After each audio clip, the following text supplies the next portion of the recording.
Thank you, Chris. And, part of the worst part about this weather is that it had been almost summer-like for the last couple of days with near record highs here in Albuquerque and all around the state. I know, we're sure enjoying that. So the bottom line here is make sure you bundle up those kids, especially those who are going out to the bus stop this morning. We have our News 13's David Romero, who is live out near downtown Albuquerque. David, how is it feeling out there so far? Wrap up the kids and wrap up those who have to be out here, right, Elizabeth? Well, we're kind of feeling it now. You wouldn't think it's May 2nd. It feels like December 2nd out here. And Kristen was right about those wind chills. If you were to look at the temperature on the side of one of those buildings downtown, it may say, 41 or something like that. But the way it feels out here, it feels exactly like she said, in the low 30s. Now, this is something that we haven't felt in quite a while. And of course, we've had these cold snaps every other week or so.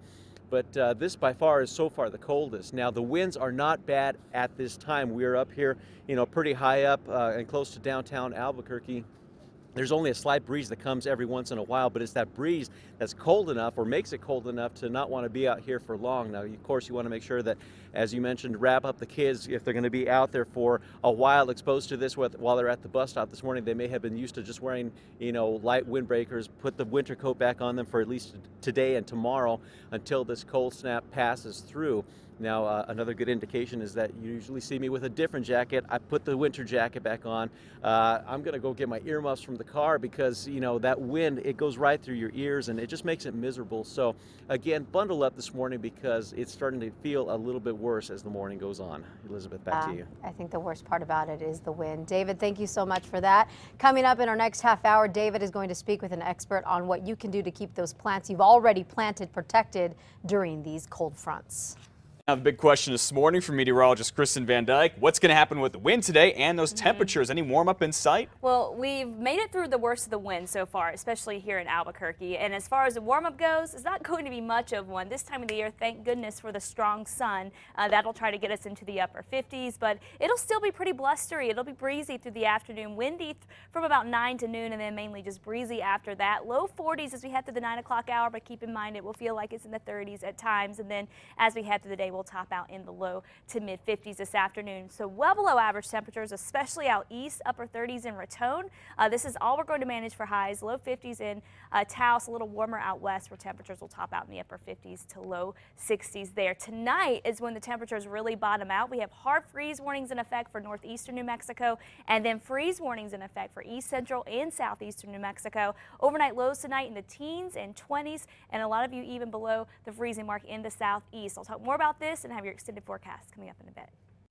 All right, meteorologist Kristen Van Dyke and the rest of our weather team along with us here at KRQE will continue to follow this storm that has moved into the state. You can also log on for the very latest on our website, which is krqe.com.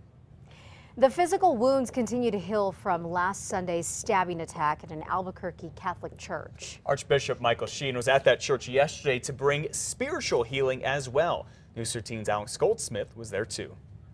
Archbishop Sheen was scheduled to come here anyway to officially confirm dozens of parishioners. But he says Sunday's bloody rampage meant another ceremony was needed, one to sanctify the church again. The church law says that the bishop has to rededicate the church, reconsecrate the church after a sacrilege has been committed. Sheen sprinkled holy water inside St. Jude Thaddeus Church as part of a reconsecration ritual. He focused on the choir area where a choir leader was ambushed last Sunday during Mass. 2 other people were also stabbed as they tried to subdue accused attacker Lawrence Kapner. Wednesday, APD officers patrolled the parking lot to ensure a little extra security. Archbishop Sheen tells me he expects security at Catholic parishes around the state to return to normal, saying it's simply impossible to prevent these rare attacks. Alex Goldsmith, KRQE, News 13. Lawrence Kapner is now charged with 3 counts of aggravated battery with a deadly weapon. Police say Kapner told them he attacked the choir's leader, this man, because Kapner thought the man was a Mason. Kapner is still in jail right now with a $250,000 bond. We have learned a water utility worker who was found dead may have died in a freak accident. Bernalillo County authorities say the body of 47-year-old Glenn Bo Martin was found around 9 Wednesday morning at a pumping station near 2nd and Osuna. Now, deputies believe his own company's truck hit him. He had been dead for quite some time before his body was actually discovered. It will take a while before autopsy results will be available, but investigators are still trying to figure out exactly what happened here. That's part of the ongoing investigation to determine exactly what took place, but it appears at this point that it was just a tragic accident. Martin had been with the Water Utility Authority for 12.5 years. A drunk driver who killed 2 of her passengers a few years ago is taking a plea deal. Stephanie Mendez pled guilty to 2 counts of vehicular homicide and 2 counts of causing great bodily harm yesterday and could spend 18 years in prison for it. She was very drunk in March 2011 after her car went out of control as she was on Montano getting on I-25 here. She plunged across an open space and crashed into a minivan on the freeway. 4 of the 5 people in Mendez's car were thrown out. 2 died. A woman and 2 children in the van were not seriously hurt.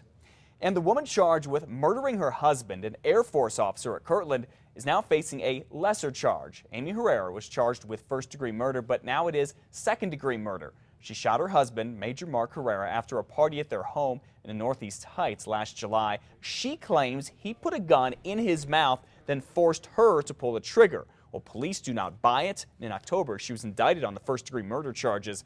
Prosecutors say it would have been very difficult to convict Herrera of that, so they lowered the charge. If she is convicted, she could spend 15 years in prison.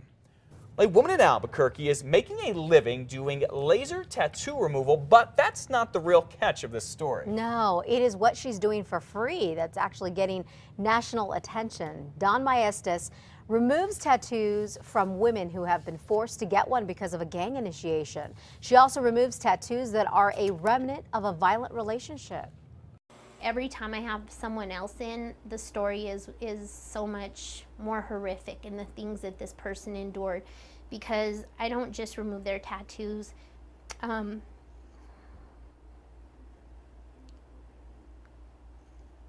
They bring their secrets. Wow. You know, Maestas' story was recently archived in the Library of Congress. She is expected to be featured on an upcoming story for CBS National News. Her shop, by the way, is located in the South Valley. How about that? Yeah. Wow, she is doing a great thing. Yeah, amazingly. And NPR just did a big feature on her. And she says one of those tattoos was put on a woman's neck of the name of a boyfriend with plastic, melted plastic, and pencil lead. Gosh, that's hard. And she says it's just taking a very long time to remove that and also doing a little bit of therapy with her patients as well.